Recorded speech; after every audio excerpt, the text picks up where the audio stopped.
The galaxy is changed. I feel it in the water. I feel it in the sand. I smell it in the air. Much that once was is lost, for none now live who remember it.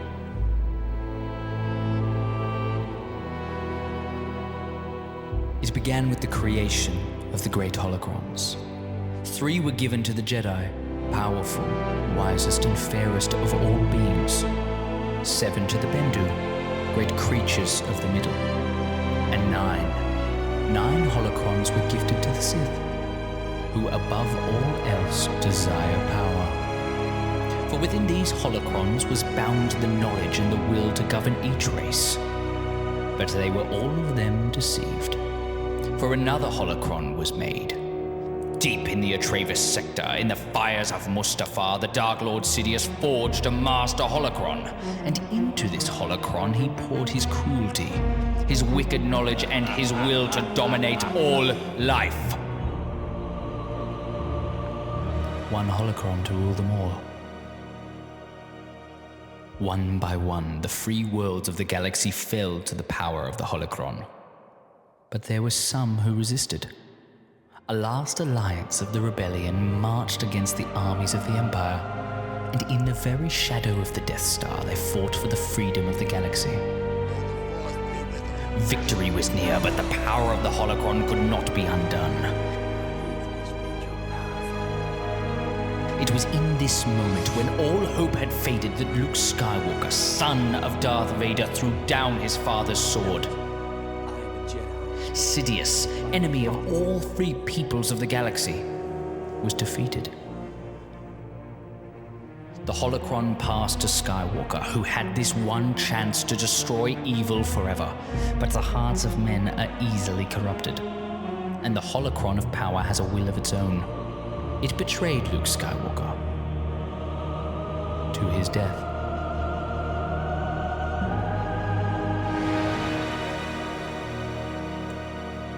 But then something happened that the holocron did not intend. It was picked up by the most unlikely creatures imaginable.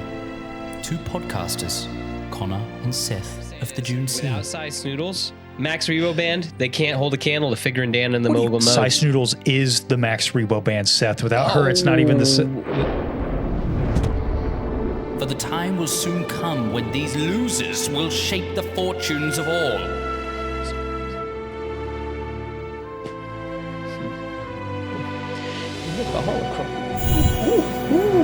You heard the voice. I guess we gotta destroy this thing. I guess that makes us the chosen ones. Hey, don't get ahead of yourself. But the voice said we were gonna shape the fortunes of all. I think that is the voice. Sit in your little chairs and make a list. Use that whiteboard too. People like that. That's for the world between worlds. You have access to all space and time in this galaxy far, far away. You must assemble 9 companions and take the holocron to the fires of Mustafar to defeat Sidious once and for all. It shall be called... Like the Star Wars Avengers. It shall be called... the Fellowship of the Holocron.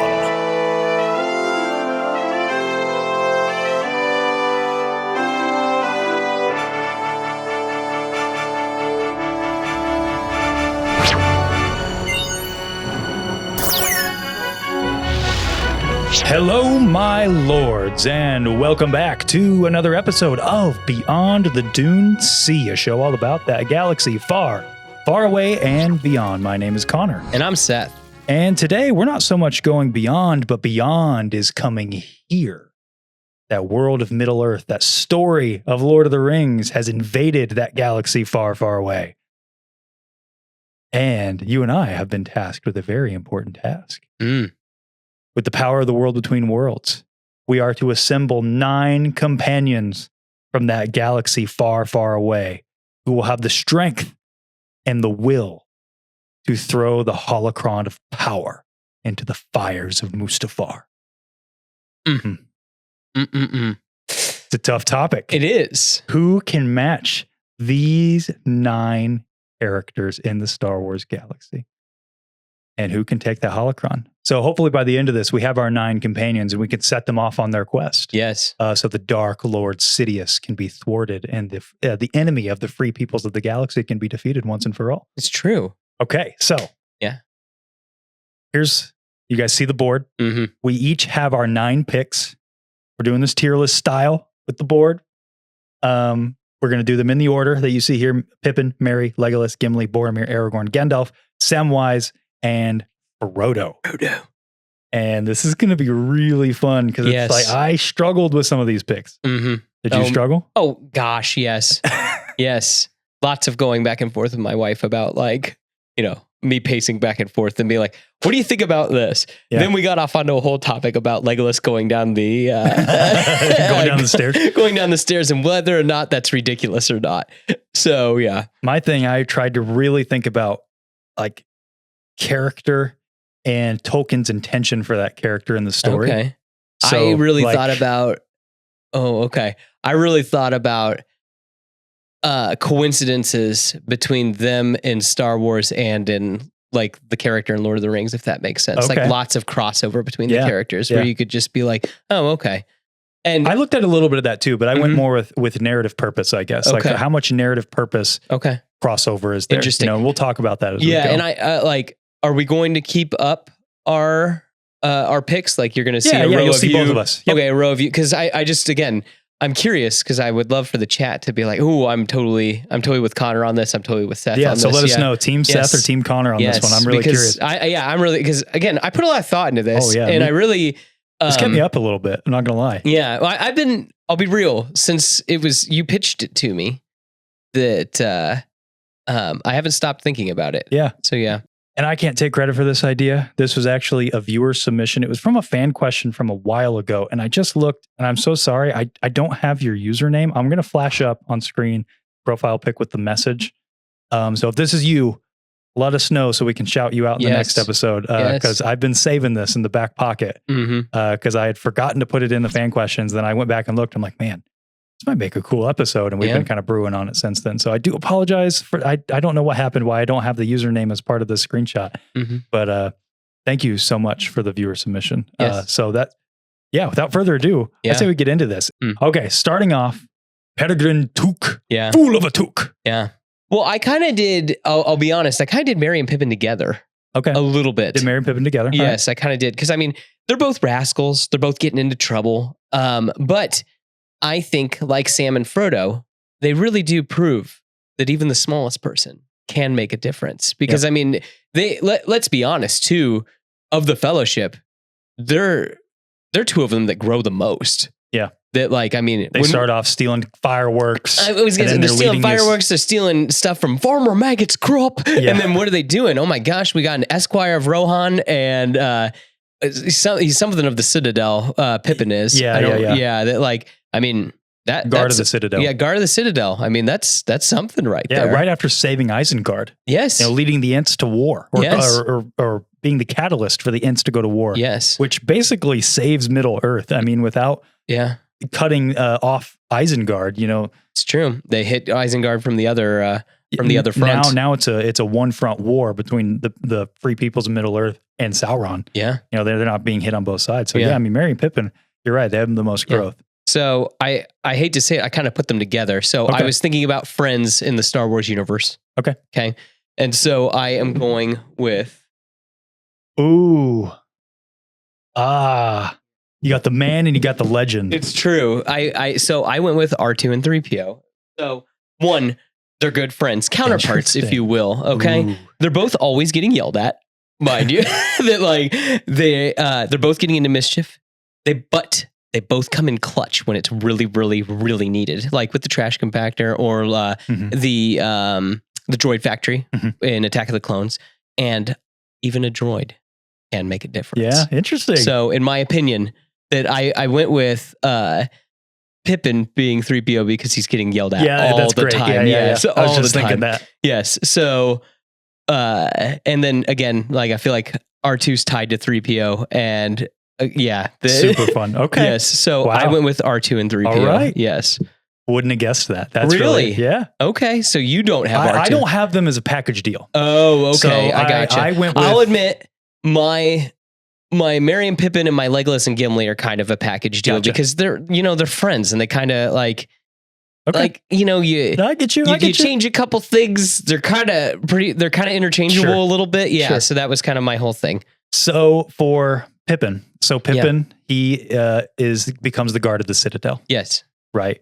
And so because he becomes the guard, like he starts out again, they both kind of start out in the same place. Yeah. They're the goofballs. They're the rascals. Yes. But they're good friends and they're stout of heart. Yes. And they do show that even the little guys can make a difference. Yes. But the biggest thing I tried to focus on is that these are characters that start kind of on one end of the spectrum and then they move to becoming warriors in their own right. A lot of growth. Okay. And again, becoming that warrior. And so for Pippin becoming the guard of the Citadel. Yeah. That was the big thing I tried to think of. So like the wizard's pupil, if you will. He spends a lot of time with Gandalf. Yeah. And so I picked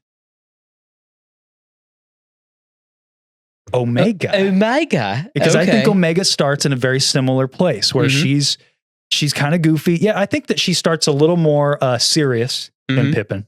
Okay. But I think by the time we leave her in a very similar place where we leave Pippin. Okay. She's part of the family. She hasn't lost that sort of childlike charm. I don't think Pippin does either. No. But I think that Omega becomes that warrior. She becomes like a leader. Yeah. And I think that those two characters kind of have a similar growth path. Interesting. If you will. They're, small, but mighty, like you said. Question. Okay. With your list, did you try to cover all of Star Wars, at least in one way or another? No. Okay. I did notice by the end of it, like I was like, oh, I don't really have anybody from this era. Okay. Actually, I tried to represent everything. I think I have something from every era. At least in or at least in one way or another. I tried to represent everybody. I think I have someone from every era. Okay. Anyway. So the next one. Yes. I'm sorry, guys, that mine was a package deal. No, that's okay. That's okay. Like, it was just how I reasoned through it in my mind. So for Mary, very similar, obviously very similar start. Rascal, kind of annoying. Like you're kind of like, will you stop being so goofy and silly? But he's smart though, or he's smarter. Yeah, smart. Maybe clever. But then by the end of this, more so than Pippin, he does become the warrior. He charges into battle with Éowyn. He cuts down the Witch King, allowing Éowyn to make the final blow. And that really reminded me of a character that kind of irritates me a little bit. Oh. Irritates you? Ezra Bridger. Mr. Bridger. I think, again, similar growth path. You have stealing the Mehrunes. Yeah. With Zeb. I mean, that's like I almost put Zeb and Ezra as my two as a package deal. Yeah. Almost. But I don't think Zeb is really kind of like, doesn't have a growth path like that. Yeah. He's goofy, but he's serious when he needs to. Ezra, I think, starts out very much like, I think he fits probably even more so than Omega. Yeah. He starts off not taking anything seriously. Yeah. I mean, he's a goofy little kid. Yeah. Makes sense. But then over time, warrior. Willing to make the sacrifice play, just like Mary is, standing up to the Witch King, Ezra standing up to Thrawn. Yeah. And so that's what that reminded me of. I thought that was a pretty good sort of parallel. Yeah, parallel between the two characters. So for my first two members of the Fellowship of the Holocron, Omega and Ezra Bridger. Gotcha. And mine, C-3PO at R2-D2. This is great. I love how diverse this is already. Granted, though, I was like, I had thought about that, where I'm like, I kind of want to revisit this, where if we were actually doing this, like, you've got to pick people that like can get the job done. That's what I'm thinking of. Well, that's what I'm picturing. And I was just going off of who do I think really like embodies those characters, like parallels. But I'm like, you can't take the droids to Mordor. You know what I mean? Like, not well. That was like, they can't climb a mountain. Well, they're not going to Mordor. They're going to Mustafar. You can't take the droids to Mustafar very well. That they can't climb a mountain and things like that. That like, think about, they're all moving about as fast as Bill the Pony. So Legolas. Legolas. All right. So, last package deal. I swear, last package deal. Okay. So with Legolas and Gimli, dynamic duo, best friends by the end of it. One uses a bow, one's really hairy. They're both really good shots and they're both really, really tough. I think you've already figured it out that my picks are that. Yeah. Who uses a bow? Like, wow, okay. Well, Chewbacca uses a bow, and so does Legolas. So I'm like, I feel like, yeah. I mean, I feel like I had to do it that way. Gimli's hairy, but like, who uses a bow? I feel like they're kind of interchangeable for me. That was kind of my thought. Interesting. Yeah. So that was kind of what I was thinking. The whole thing too is like, you've read the books. It's been a long time since I've like... Well, even from the movies, we can go off the movies as well. Yeah, that's mainly what I'm doing. But like, they don't do a whole lot in the movies. They're kind of kicking tuchus. Yeah. And so like, that's Han and Chewie kind of are there kicking tuchus. Yeah. So that's why I picked Han and Interesting. Han and Chewie. It was the bowcaster. That's what did it. Is I was like, dude, yeah, there's like one character that uses a bow in all of Star Wars. So I know the Night Sisters. Relax. This is what I tried to think about. I tried to think about these two characters, not only, so their friendship evolves over time, right? Mhm. And I think that could happen in this fictional scenario, no matter, because the friendship starts at the beginning of the quest. Yeah. So I didn't try to think about people who are already friends. Oh, okay. Whereas like Merry and Pippin, they start the story as friends. So I think that yours makes sense where you pair them that way. Yeah. But another narrative aspect of this is like, these are both emissaries of their own race. Mm-hmm. Star Wars doesn't really deal with races that much. No. It's not really ingrained. I mean, yes, there's different races in Star Wars, but it's not really, it's more about factions. Yeah. So I didn't, these were tough. Legolas was one of my tougher picks. Gimli, I'm going to go Gimli first. Yeah. Gimli was not difficult. I had Chewbacca for Gimli. Would you look at that? And that's because I thought that, I mean, look at them side by side, they kind of look similar. Yeah. That's why I felt like mine were a little interchangeable. Yeah. A Wookiee, dwarf, like they're their own like people, right? With their own customs. Mm-hmm. But Gimli is kind of like, he smashes stuff. Yeah. He smashes stuff, and that's Chewbacca. He's gonna tear things apart. Yeah. Right. Gimli's not articulate, and all these, like that's not his strength. Yeah. That's not Chewbacca's strength. Mm-hmm. They're both intelligent. Gimli's intelligent, so is Chewbacca. But their strength literally comes in their strength. Yeah. And so that's why I chose Gimli. Okay. I almost chose Han Solo for Legolas, and I still could go that way because I think that translating the marksman, I think you could translate to Han's piloting skills. Yeah. Like, well, what about that skill set? What about his, like, he always shoots first? I mean, who kills the first orc in Moria? Yeah. Yeah. But I think there are things that make Han and Legolas too different, which is Legolas is very thoughtful. Legolas is also, he's an elf. So he's like, he's immortal. There's all these things. Whereas Han's a scoundrel. So aside from the marksman aspect, I don't think they share a lot in common. This is my most wild card pick. And it's the one I'm still unsure about the most. I picked it for obvious reasons. Crosshair. Because I think that combat-wise in the Fellowship, he could serve the same purpose. He's going to be your marksman. He's going to be out there getting things done. Yeah. But he's not going to be the thoughtful sort of... I think that he cares only about his Fellowship, if you will. He will only... Yes. He's not going to care about the common man. But my angle, the reason I ultimately went with Crosshair is because he could almost be like an emissary of the clones. Like the elves. Gotcha. He does care about his brothers. Is he a clone prince? Sure. Yeah. Well, I mean, he is a special clone. Yeah. So that was ultimately why I went with Crosshair. And I think that over time, Chewbacca and Crosshair could become good friends. Gotcha. So yeah, that's where I'm at with my Fellowship so far. Okay. So now we're getting into the real tough. I think they get tougher as it goes. No, it's tough. Okay. I'm real curious where you got Boromir. Boromir, favored son of Denethor, steward of Gondor, warrior, general, but flawed. Willing, though, to atone for his sins. Okay. Arguably the strongest of the Fellowship. I mean, in like combat and stuff, wouldn't you say? Like, I would think that would not say, but fair enough. Interesting. Pile of Uruk-hai are around him. Sure. I mean, I think there are two members definitely stronger than Boromir. Physically? Yeah. Or... Yeah.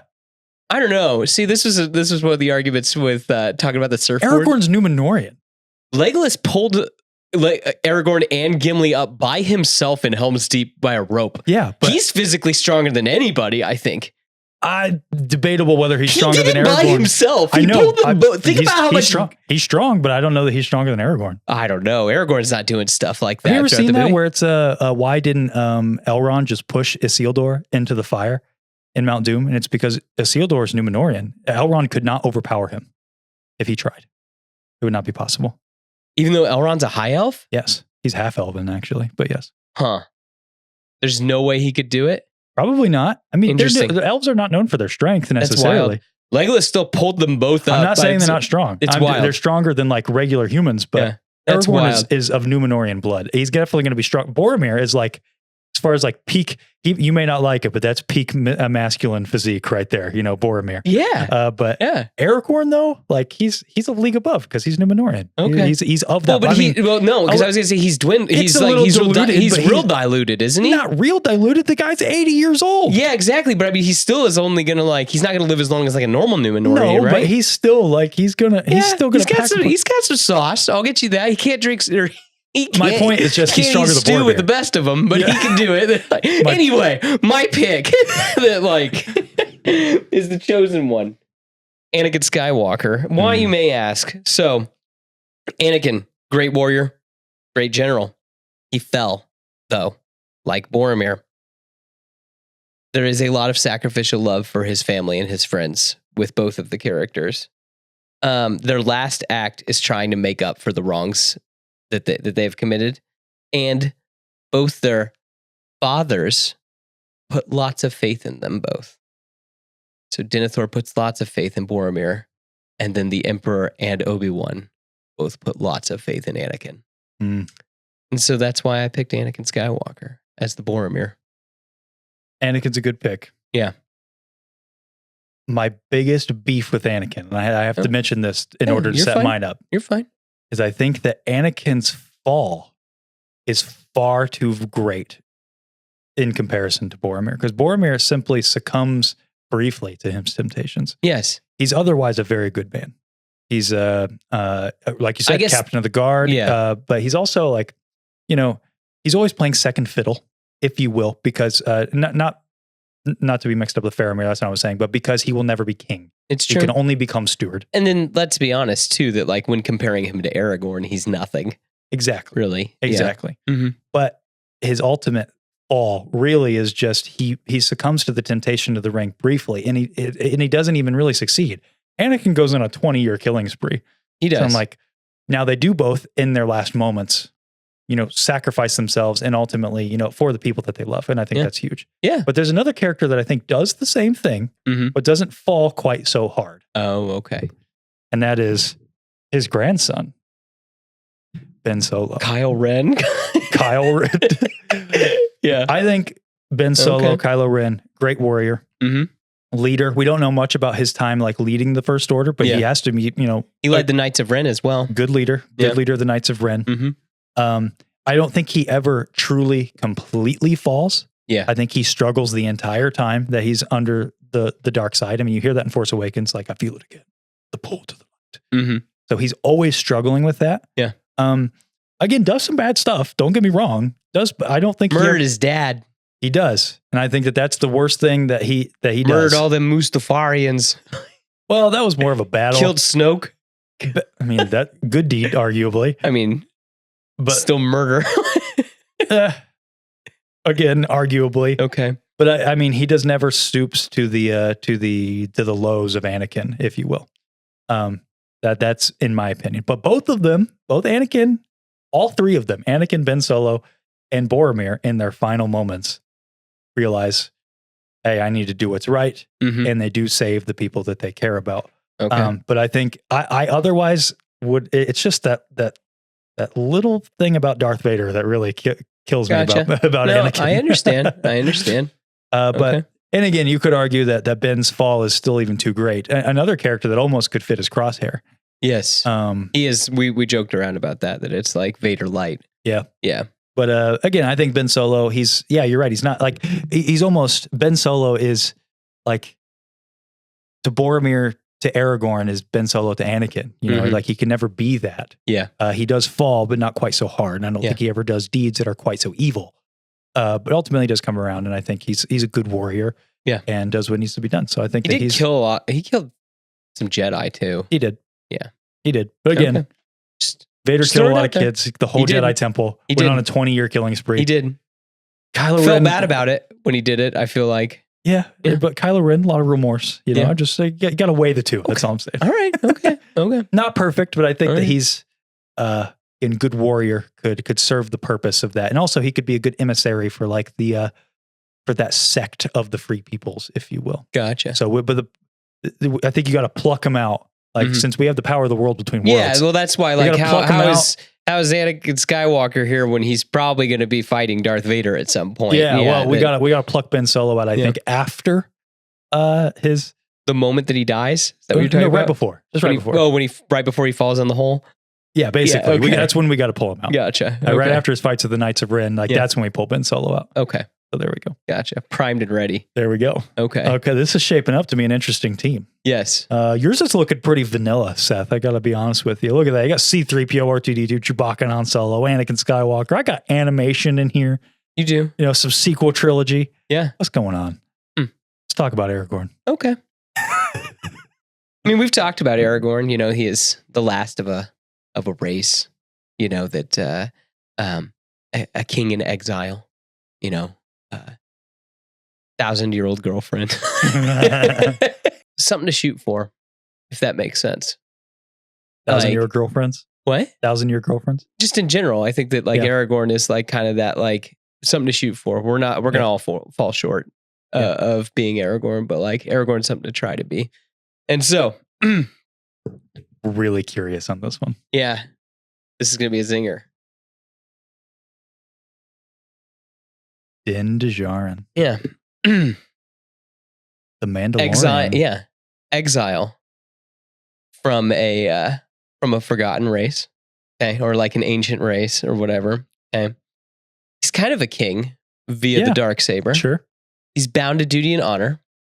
He helps royalty regain power with Bo-Katan. He's a ranger and bounty hunter ranger, kind of the same thing. He helps overthrow generals. He's destined for greater things. Wields a one-of-a-kind weapon like Aragorn. Ooh. And it happens to be a broken sword. Yeah. Yeah. So I think Din Djarin, the Mandalorian. As Aragorn. The rightful king of Mandalore. Mm-hmm. Man, how am I going to top that? Well, I might just top it by saying the same thing. We did it. We do have one that it's yes. Yeah, I agree. Good on you. How long did that take you? This one was tough. Yeah. This one was one of my hardest ones because in my initial list, I had Din Djarin as Legolas. Okay. Because I was like, okay, Mandalorian elves, that could work. Yeah. But the more I struggled with Aragorn because at first I had Clone Wars Obi-Wan. Yeah. At first. Mm-hmm. I'm like, okay, that era, good warrior. Yeah. Right. But there's no king nature to that. Yeah. There's none of that aspect to it. Mm-hmm. I think the Mandalorian is the only character in Star Wars that has that, like, yes, exiled, really the rightful heir to a throne. Yes, but he doesn't. With the Darksaber, doesn't want it if you're going by the movies. Yes. Doesn't want it. Yeah.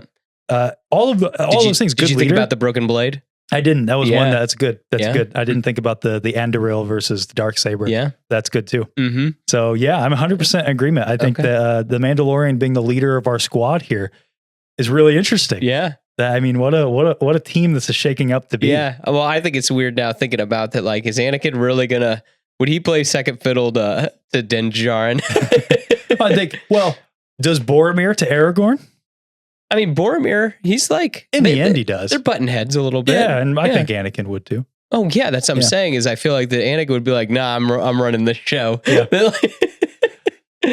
All right. Now we have a wizard. We do have a wizard. Gandalf. There are several wizards in Star Wars. This one... Yes. This one's another toughie a little bit. It's either really hard or really easy. Yeah. I went with the easy route. I'll be real with you. Yeah. There's, I think, 2 options for the easy route, and I'm curious which one you went with. Yeah. Well...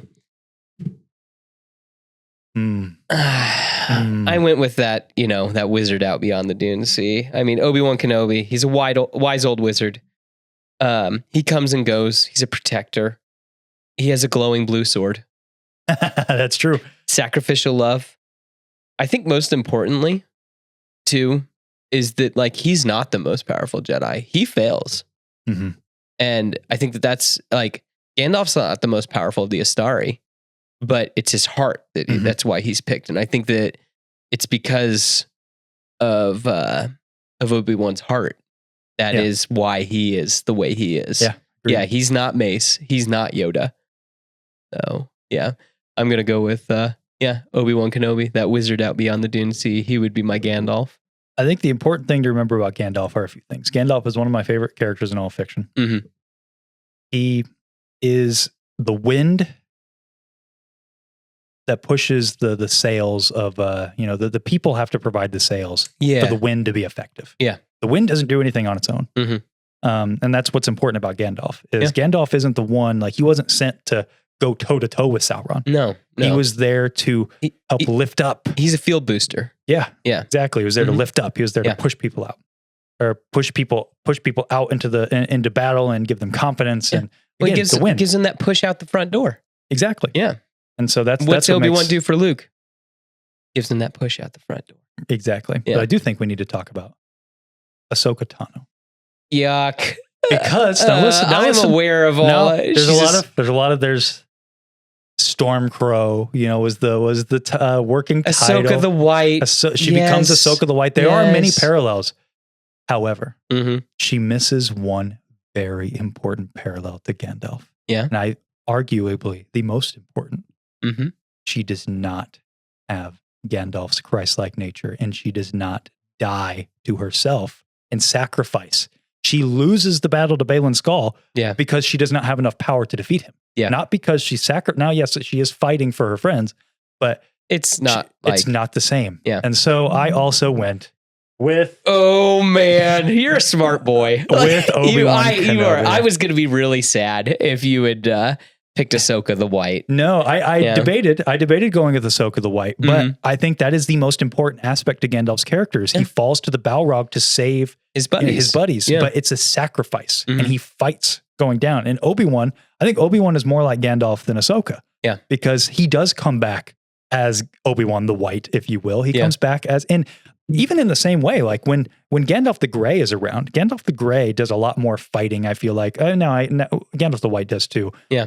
But Gandalf the Grey actually goes toe to toe with the demons. Yeah. He will do that from time to time. But when he falls and comes back even more powerful than you could possibly imagine, it's to be that field booster. That's when you see him riding out, outside of Minas Tirith, blinding the Nazgul to allow, like literally with light, to, allow Faramir and gang to ride back into Minas Tirith. Yeah. That's not him going out there and be like, let me at him. No, he's there to provide the help. And what does he do when coming into Helm's Deep? Again, he blinds them. He brings in the Rohirrim. Yeah. And blinds the Uruks. The Riders of Rohan. The Riders of Rohan. It's the same thing. The Rohirrim. I'm just trying to, the Christian name. And so, he blinds them coming in. And so what does Obi-Wan do when he becomes the White, when he becomes a Force Ghost? Yeah. He's a field buff. I was about to say, he's field boosting Luke left and right. Hey, you got to go to Dagobah. And even Rey later on. Yes. And so I think that absolutely, he's more Gandalf than Ahsoka, even as much as I think Dave Filoni wants Ahsoka to be Gandalf. Yeah. She has her moments, but I think that they missed a key moment, and it's one of my gripes with the Ahsoka show. Well, you can't kill her. That's the whole thing. But I think they could have easily had that moment if they wanted. Reworked it. If she was going to fall anyway. Yeah, let's have her fall to save Sabine. Yes, rather. They needed to be more direct, in my opinion. She needed to do so as a sacrifice rather than literally lose. Because Anakin doubles down on this the next episode. He lost a fight. Obi-Wan didn't lose the fight to Darth Vader. He threw it. Yes, very intentionally. Yeah. Now he probably would have lost eventually. Yeah, no argument there. Unless he decided to go Maul on him. Sure. Well, even then, no. I think Vader's smart enough by then. That's a whole other debate. Yeah. But I think the point is that Obi-Wan doesn't lose the fight. No. He sacrifices himself because it's a more powerful moment for Vader to it throws him off his game. It allows Luke to escape. And now he can be that voice in his ear, the field buff for him to destroy the Death Star and to, go to Yoda and all this other stuff. It's very important. So yeah, absolutely. There was no question about it. That old wizard out beyond the Dune Sea. Who knew? I did enjoy throwing you off a little bit. Okay. I was scared for a moment, but I'm happy that we're here. Look at this. We were a little crazy in the beginning, and now we're lining up. And I'm curious. We're about to get crazy again, I think. I don't know. These were hard. Are you going to be sipping my Kool-Aid? That's the whole thing that I'm... These were hard. Mine We're going to Bizarro World. I just want to toss this out there. And I don't even know. I just feel like I just need to put the picture up and then I'll just try to explain. For Sam? Yep. I just need to do it. Just need to do it. Samwise Gamgee. I almost picked him. I didn't, but I almost picked Finn for my Sam. Yeah. Almost. He's a fierce friend. An unlikely upbringing. Wields a blue sword. Even wields the blue sword / the item that is given. Yeah. The power item. Yeah. And then he becomes part of something that's greater. And again, I think the whole, like, especially if you look through the lens of Force Awakens, he is willing to do anything to go back for his friend. So I feel like one of the, besides maybe Chewbacca, one of the best friends in Star Wars is Finn. So I almost went with Finn for mine. Okay. I was this close. Okay. That's crazy. I completely agree with you, except for one detail, which I'll have to talk about in a minute. Yeah, Go ahead and throw your Frodo, because I have to talk about mine. Mine are they're sort of a package deal, but I have to talk about them at the same time. Really? Wow. Simple upbringing. Destined for greater, though. An important lineage. You could even rework the Gandalf quote. I'm not ready for that. So do all who live to see such times. Okay? Ray. Gifted a blue sword. Has to take an important object to a mountain. Misses home. And she's burdened with a mission. Ray as Frodo. Ray is Frodo. Because I'll admit, I thought about him. But I think she actually ticks more of the boxes. He wanted to leave home. I don't think that she wanted to leave home entirely. She's given a weapon and told to take it to a mountain. That's crazy. Yeah. And again, we built our list differently though. So that's the whole thing, is I built my list going on similarities. When I initially devised my list, Frodo was the easiest. Yeah. And I picked Luke Skywalker as Frodo Baggins. Okay. Because Frodo, from the Shire, you know, a small, a boy going out to a larger adventure. Yeah. You know, and ultimately he destroys the Death Star, you know, that one hit. But they are far more different than they are alike. Luke Skywalker is not my pick for Frodo either. Yeah. Here's the thing about both of these characters, because I think I got to throw them up at the same time. Yeah. Why does Gandalf choose Frodo? Because he's related to Bilbo. Right? I mean, that's probably why he chooses that specific hobbit. Yeah. But why? Let me ask He you. dreams of life outside the Shire. Yeah. But let's take a quote from maybe The Hobbit, you know, where Galadriel, Mithrandir, why the halfling? You know, and he says his whole thing about, I don't know. It's because Bilbo Baggins gives me courage. And Saruman believes that it is great power that determines the will. I have found that it is the deeds of everyday that, you know, butchering the quote. No, but I know it's the small things. Small things. That's what keeps the evil at bay. But also, there's a very practical reason why he chooses two hobbits. Because they're small. They're small. Oh, and I know. They can't be seen. Oh. They can't be seen when they go into the fires. Yeah. Right? Mm-hmm. And so there are two characters. I thought about this. It's so hard. And these guys, I thought about their placement. Mm-hmm. Okay. All right.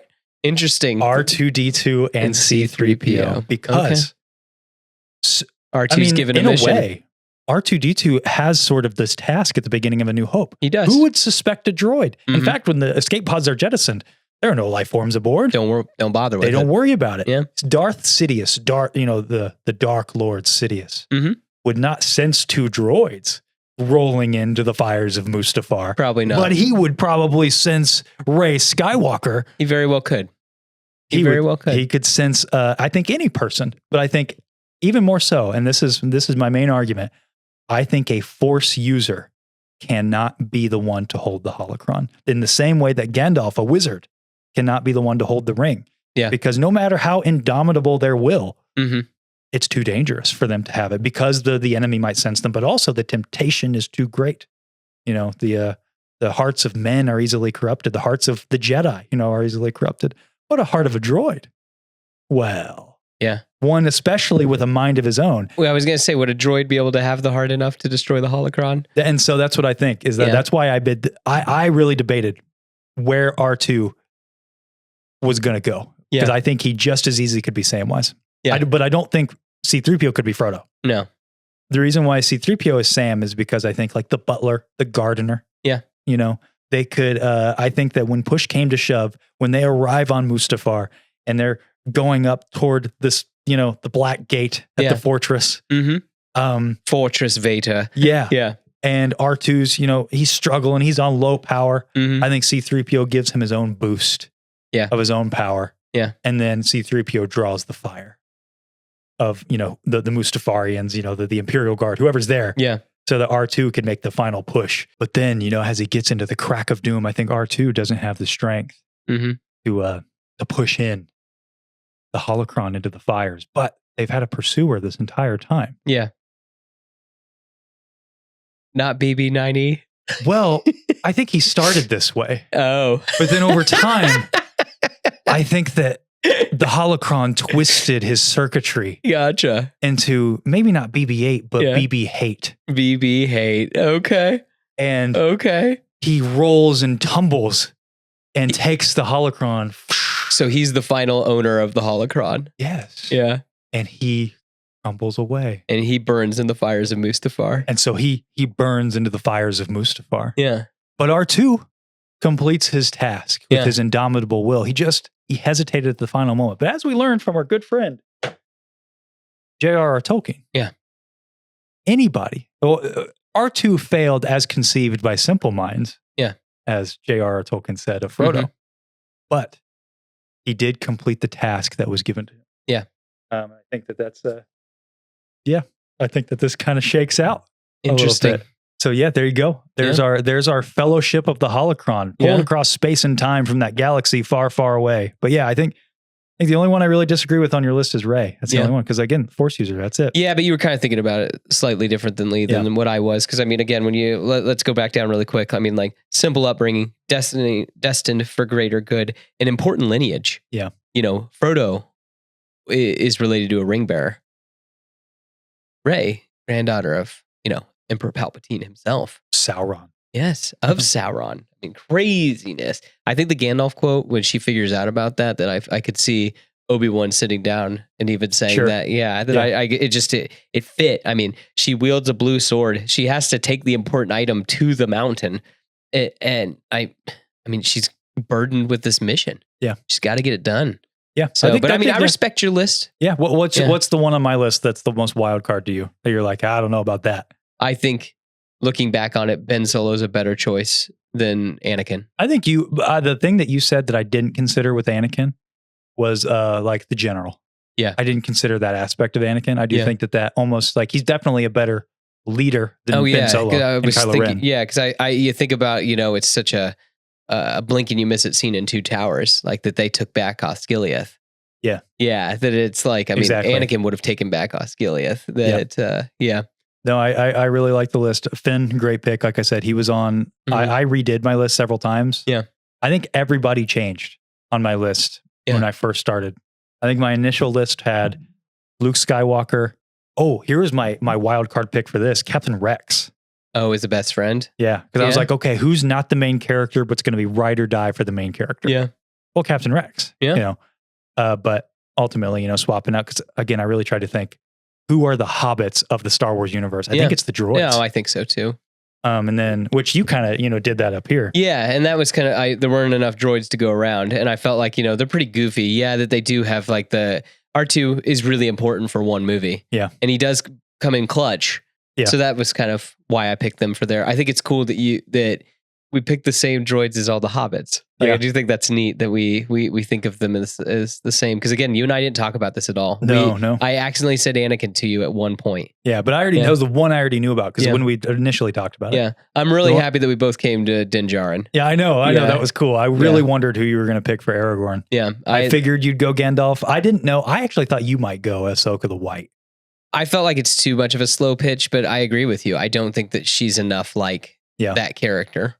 I almost that was my kind of my anchor point or my focal point is I'm like, they gotta be like the character. Yeah. I can't let them stretch too far out. Yeah. Well, I mean, their narrative purpose is, I think, very important. That's why I tried to really focus on that. Like, okay, what did this character do? Why did Tolkien make this character the way they were? And is there a counterpart in the Star Wars galaxy? Yeah. You know, and that's why I think it makes both of our lists, like I said, really fun. I could see both of these guys leading the charge. Looking back on it, would you make any changes?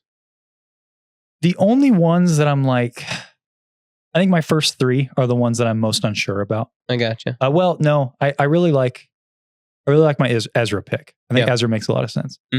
Omega, I could, because I don't think she's quite as she's not as scrappy as Mary is, in the beginning. You mean Pippin? Or Pippin, excuse me. And then Crosshair, I think that they really only share the fact that they're good marksmen. Yeah. I almost picked Han Solo. I might, if I could go back, maybe just make him Han Solo. Gotcha. The one that I almost did that would have made you happy, but I knew I had to keep these guys together. I almost made Gonki Samwise. But then I would have been 3 Bad Batch characters. It's true. And we don't know a whole lot about Gonki. Well, I was just thinking, ride or die, he could, because my story there is that he would go in low power mode there at the end. Yeah. Gonki's a power droid. It is, yes. So. I was just like, remember when we thought Gonki died? Yeah. Like that bothered me so much that like we had no closure on that. Okay, as a fun little bonus here. Oh my gosh. Let's plot out the story a little bit. Okay. We gathered 9 companions. You shall be known as the Fellowship of the Holocron. Wait, we said Yoda was Elrond to do that. Yeah. The Fellowship of the Holocron. You will be known. There we go. Yeah. Dun, dun, dun, dun, dun. Dun, dun, dun, dun, dun, dun. So now, instead of the Mines of Moria, where do they get spit out of the world between worlds? Oh gosh. They get them set up because theoretically, the actual timeline. This is after Sidious comes to power. So this is like middle of Galactic Empire period. Yeah. Okay. So we're not worried about the Death Star so much. We're worried about this holocron. Yes, we are. Okay. So A New Hope. That's kind of where we're spitting them out at. So they need to make their way to the fires of Mustafar in the Atreus sector. Yeah. Okay. So I'm trying to think, what's like the Mines of Moria? Are they going to go to the Crystal Caves of Ilum? Oh. Yeah. Is something going to be lurking? I think they just have to. I think they need a method of transportation first. Oh. I think Chewie provides that for them. Well, I was about to say that. I was going to say, you've got Han and Chewbacca on both of our teams can provide the Falcon. Okay, so they get the Falcons. They're their mode. So they get in the Falcon. They're zooming. Are they taking but you can't take a Falcon to Mustafar. They got to walk, right? Well, no, they got to take it's like taking the Eagle. Well, they take that as far as they can, but they're going to get caught up somehow. There's going to be a blockade. Yes. Yeah, and or they'll run out of gas or something crazy. Yeah. Well, that's because somebody's going to get tempted by the holocron. It's true. And in your story, in both of our stories, I think we have a character who's going to get very tempted by some Sith secrets. Oh, definitely. Ben Solo or Anakin Skywalker. Yes, which make a lot of sense that they would be tempted by their own, trying to further themselves. Exactly. Yeah. They're on their way to Mustafar. Okay. We're going to take a look at the star map. Okay. All right. Yeah. Mustafar is right here. And there, maybe we get to Deg or Utapau. There we go. That's kind of like a mine. Many levels. But Utapau is, somewhat in close proximity to Mustafar. Yeah. They get pulled down. Yeah. Big battle with the Empire. There's an Imperial sector still on Utapau. Yeah. Fighting against the Empire. But then R2-D2 kind of goes off on his own because he's like, this is like, I got to, these guys they're fighting. We got to leave. This is really heavy, Doc. Yeah. Ben Solo or Anakin Skywalker, depending on whhose list you look at. Follow him down, steal the holocron. Yeah, you give the holocron to Sidious. R2? R2, I'm sorry. Exactly. Yeah. And then that's when they all run back and Din is there, fighting as many stormtroopers as he can. He's like, where'd you go? Yeah. Well, he'll run back to either Omega and Ezra or your C3PO. Or my C3PO. Yeah. It kind of gets mixed up. Yeah. No, he's just running back to the little ones. Yeah. Blows the horn. He's still got a horn, I guess. And that's when Din Djarin. No, he's activating his Jedi comlink because that's what it is. Yeah, ching. Little homing beacon. Yeah. Activating his homing beacon. Yeah. And that's when Din Djarin Chewbacca and maybe Crosshair or Han Solo. One of them. They come running in. Running in. Yeah. Slaying stormtroopers. But then, oh no. Task Force 99 is here. Yeah. And Sergeant Creel. Yeah. Throws his lightsaber. Ben Solo or Anakin Skywalker. They fall. It's just wild to think that Sergeant Creel could do this. But you know what? In this world, that's what happens. Yeah, he's too focused on saving the little ones. Yeah. Well, I mean, even a Jedi could be overwhelmed. Yeah. Yes, just by sheer numbers. And so they're on Utapau. Yeah. Falling. Yeah. Din Djarin finally makes it. Yeah. Takes out Sergeant Creel. Yeah. Takes out the rest of Task Force 99. Maybe a couple of them make it out. Yeah. You know, leans down. They've taken the little ones. My brother. My captain. My king. Din sees R2, you know, our holocron bearer off. Yeah. So R2, he tries. He's like, you know, tries Din, to give him the holocron. Yeah. Shuts it slowly. He puts it back into his. I would have followed you to the very fires of Mustafar. Would have followed you to the end.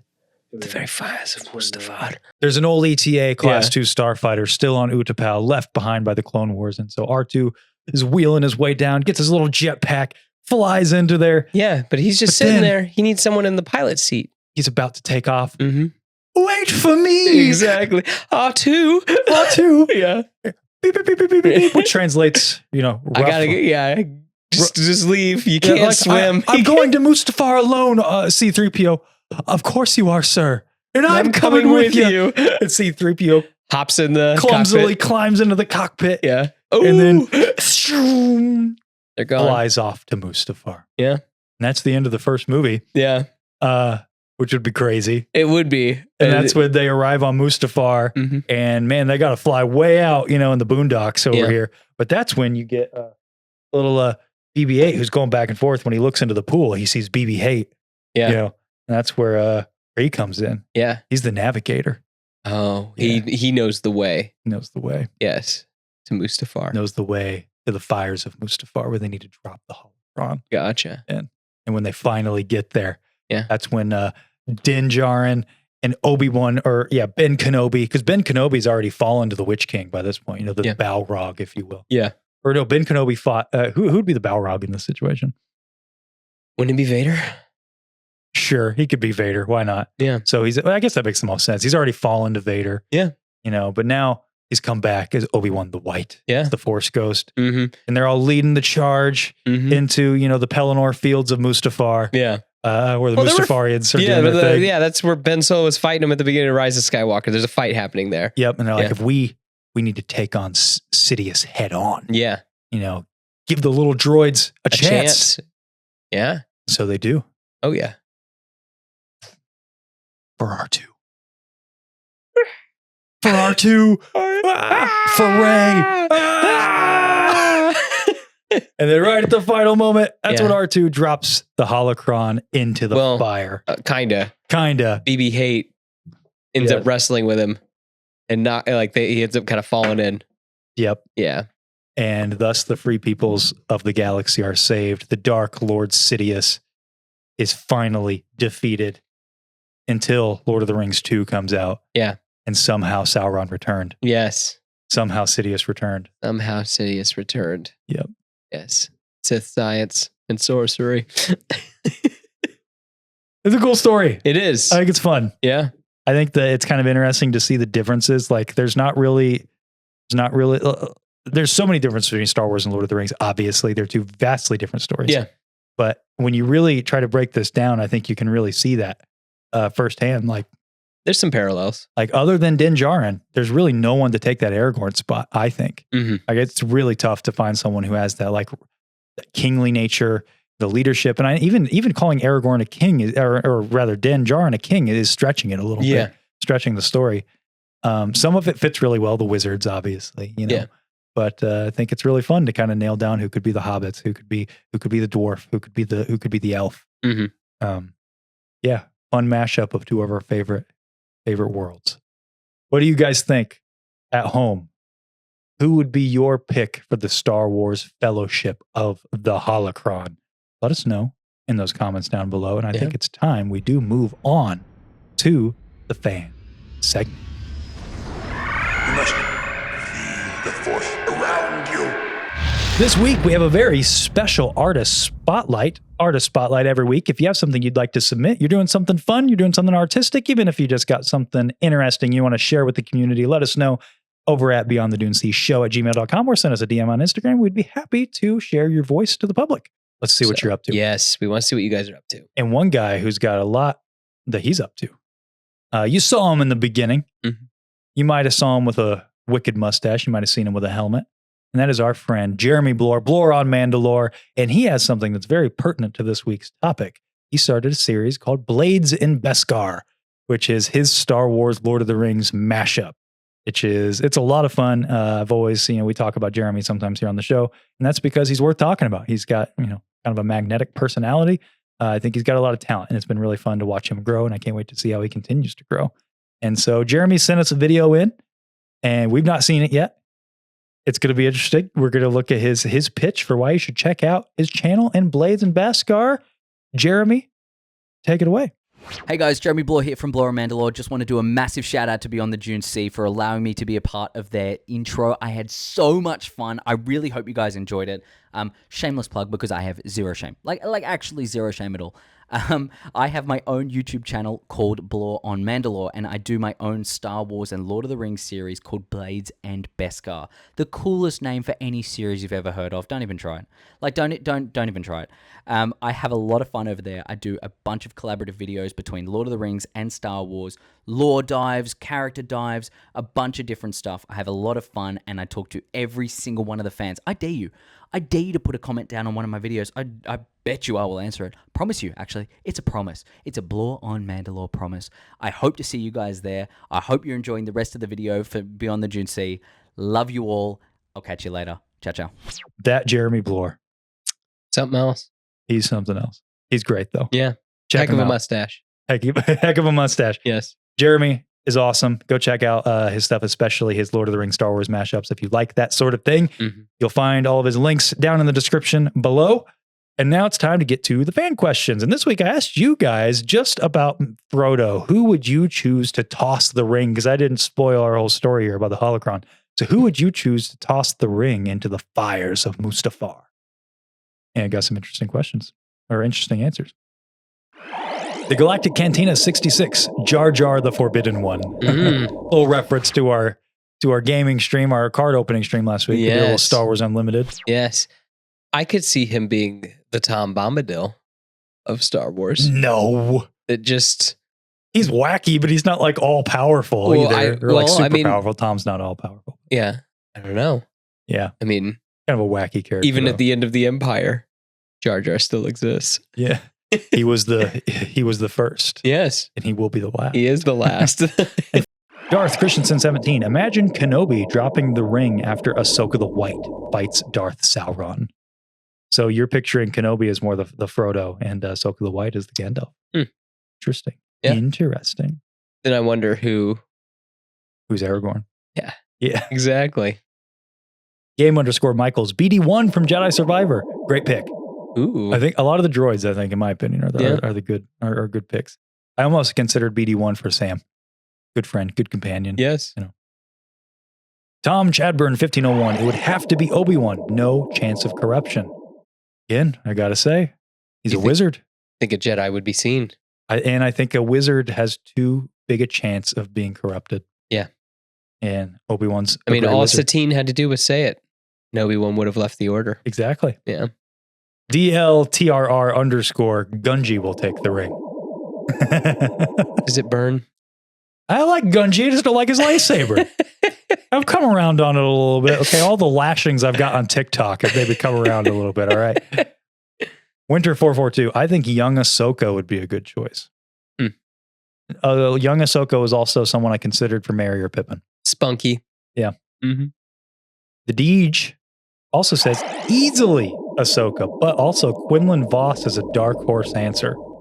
Brother, I think you're saying that just to troll us. I was about to say, I think you're watching the wrong show.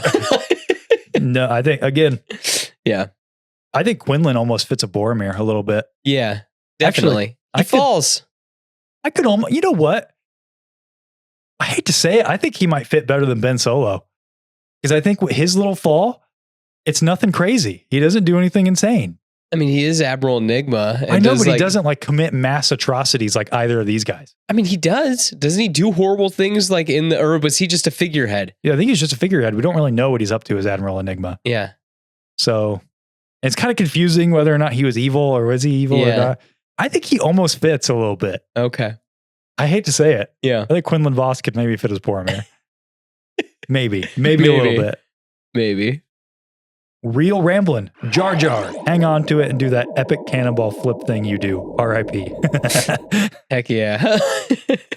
Startupwars.nerd00, Qui-Gon Jinn. Best Jedi, awesome moral compass, would follow the will of the Force to ignore its calls. I think that he could fit as a Gandalf character. I think he's in the running. Yeah. He's wise. Yeah. Yeah. But again, I think he would fall victim. There's a reason Gandalf doesn't take the ring. Yeah. You know. Can't hold it. Rippic _ and R2 would make it happen. Also, Jar Jar would definitely drop it somewhere. Here's a wild card pick from Alan DCG. Lando Calrissian or Hondo Ohnaka. Interesting. You don't think that it would be valuable? I think they would probably I was going to say so valuable that they would want to sell it. Yeah. To the highest bidder. They'd be tempted by it in a different way. Yes. It's interesting. Yeah. They could almost maybe I could see him work as like as a Merry and Pippin, and maybe their hearts get worked on throughout the course of the story. Yeah. Droge 501, Zero the Hutt, and he can throw himself into while he's at it. Yeah. He sucks. Star Wars Sith 66, Tony's on this train too. Yeah. Misa called Jar Jar Binks. A lot of people saying Jar Jar. Yeah. Crafting on Ilum, Padme or Jar Jar. Jar Jar would want to keep it, trip or something, and the ring would fall into the pit. There you go. That's true. The clumsiness of Jar Jar could kind of. Yes. Actually, you know, I think Jar Jar's not a bad pick for Frodo a little bit. Because a Gungan, you know, it kind of fits that like halfling vibe. Like who's gonna suspect a Gungan? No one's gonna care. I mean, a Gungan did give Palpatine the emergency power he needed, though. Because who would suspect a Gungan? I guess that's true. So maybe Jar Jar's not so wild card of a pick. Is Jar Jar the key? He could be, but maybe he would be tempted too much. Yeah. Because the door, here's the other thing, another argument for droids. The door is open a little bit for every living creature. Yeah. So everybody is tempted by the holocron just a little bit. Yeah. Except for the droids. The droids are not alive. J.T. Lovecraft. Anakin would fall same as a seal door. It would take the likes of a strong Jedi like Qui-Gon. BLOORE on Mandalore making another appearance here. Obi-Wan. He's the only Jedi to endure it all and remain good. I believe in his resilience. Think he would fall? I was going to say, I could see him getting all the way to the end. Yeah. Then not being able to destroy it. If we're taking him as the Gandalf character, Tolkien has an interesting thing where he says that if Gandalf did take the ring, he would be benevolent in his own way, but he would enact his will against all of Middle Earth. He would be able to defeat Sauron, like with the ring. Like on 1-to-1, he'd be able to defeat him. Yeah. But then he would become sort of great and powerful, but he would be great. It's kind of interesting how he lays that out. Like he wouldn't necessarily turn evil. Is it kind of like he'd be so self-righteous, you know, that it's just not good. It throws off the balance of everything. Yeah. Gotcha. It's kind of like a Voldemort thing where it's like, you know, you're going to do great things, but terrible. Yes. But great. Yes. Terrible, but great things. BC Scrubs and Hey.Kitson official. R2D2 has to be R2D2, right? I'm surprised. I didn't expect a lot of people to throw. I thought R2 was a bit of a wild card. Pro Jason Wingard, prediction for Yoda and a Gollum face-off. Here's the concept art for Yoda. I was watching Tony's unboxing of those Topps card. Yeah. He does kind of look like Gollum. And I was going to say he's like, looks way more like a little elf. Yeah. Yeah. And then final one from Noah Belante. I think he was our final one last week. Who do you think could handle the ring's power the best as a Jedi? I think it's Qui-Gon Jinn. Here's a good question. So if one wizard did succumb to the power of the ring, the power of the holocron, who could use it the best? Like, what do you mean? Like wield it? Yeah. So like if Gandalf could wield the ring and still be good in a terrible way, you know, as Tolkien might explain. Yeah. Who would be the Jedi that would do the same? Shakti. Shakti? Yeah, I don't know. What? Yeah, I don't know. I'm leaning either Obi-Wan or Qui-Gon. Yeah. I think Qui-Gon would kind of listen to the will of the Force. Yeah. But like I think Ahsoka falls. Imagine it's a Sith holocron, right? Kind of like the ring, you know, like evil. She'd be all like when the brother poisoned her. Yeah, she would. I think she would fall. Mhm. I think most Jedi would fall. Yeah. I don't know that Obi-Wan has it in him to fall. Yeah. I think he has that just indomitable will. Mm-hmm. Well, I think too that it's like who he's fighting for. Yeah. If he's fighting for the twins and everything. I almost think Qui-Gon. I think Qui-Gon would fall before Obi-Wan did. Yeah. I think Qui-Gon. If you could convince Qui-Gon that the dark side was the will of the Force, yeah, it's like that was what he needed to do. I think you could convince Qui-Gon of that eventually. Qui-Gon also leans on that whole like doing some shady stuff with the Force. Yeah. That like for his own means and everything. Like he plays with the dice. He plays with Boss Nass's head. I mean, it's the the end justifies the means. Mm. Yeah, that's just me personally. I would say Obi-Wan then. Okay, to answer that question. What an episode! This is a lot of fun. Yeah, this was a lot of fun. Mixing things that we love. Yeah, yeah.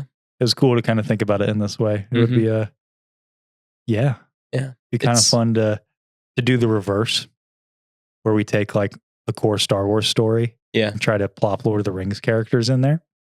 I would like to also say, if you were trying to make a team of 9 BAs to actually take it, I guess you kind of built your list like that. Well, I built my list just like narratively. Yeah, that's what I'm saying. That like, yeah, if you were going to do that. So, I mean, I think both of our lists both of them could get it done. Yeah. Like if you don't take quite the rings temptation literalism, or literally quite like how Tolkien emphasizes it in Lord of the Rings, then I think your list, I mean, Rey being the final push, yeah, that makes sense. I think that either Rey or Luke could be that character. Yeah. It's just who has the more indomitable will? Is it Luke or Rey? I think either character. I think yours makes perfect sense. Yeah. I think either of these lists could get the job done. Yeah. The only one I would take out is I would remove Anakin and Ben Solo. Like if we were actually constructing a list of characters that could get the job done. Yeah. I would remove those two because he's the flawed one. Yeah. So you just get rid of I'd supplant, that's where I'd put a Qui-Gon, that's where I'd put I'd put another great warrior. Yeah. But following the rules of the parallels in the list and stuff, and go somebody who's flawed and going to fall. Then we were really on the same wavelength for a lot of it. So yeah, I think so. I think the biggest difference between the two is our hobbits. I'm like, Luke's the answer or whatever. I feel like that's always like, oh, well, Luke's Frodo. It's literally the hero's journey. But then I was like, wait, but Rey really kind of fits the narrative of Lord of the Rings a little bit more in the sense that like she does a lot of similar things that Frodo does. So that's why I was like, and then I was like, well, Luke's also gifted the blue sword. He is, but it comes from. But he doesn't go to a mountain. Goes to the Death Star. He does. Wait, what mountain does Rey go to? Goes to that one on Octo. Luke's standing on. I mean, it's a mountain. She has to climb all the way to the top of it. She takes the blue sword to it. Exactly. Takes the powerful item, and then it gets thrown. I don't like it either. It happens though. It's too many coincidences. Sure. I think both characters could work for it. It was really the whole, I guess, and you could even do the whole thinking about Obi-Wan sitting with her. And then when she figures out that Palpatine's her grandfather, and, so do all who live to see so. And then but I mean, I guess that could work kind of with the Luke and Vader and figuring out that, he's related to our Witch King or whatever, or our Balrog. Yeah. But yeah. Yeah. Pretty cool. Yeah. So next week, guys, we go off on a different journey. Yeah. On to the unknown. We're out into the, outer rim. Yeah. Skeleton Crew. We're doing something different for Skeleton Crew than we have for our past shows. So we're doing live streams every week. So live stream every Friday, except for the Christmas week. We're not sure what we're doing that week yet. I'm not sure when that episode, if it releases normal time or what. Mm-hmm. But anyway, every Friday we'll be doing a live stream. We're going to be doing, a little bit. You guys will just have to come see. It'll be formatted more like our regular shows, but they will just be live. Yeah.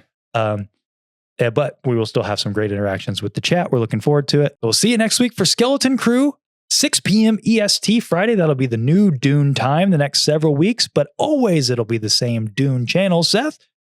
Oh, it'll be Dune in time. We will see you next week.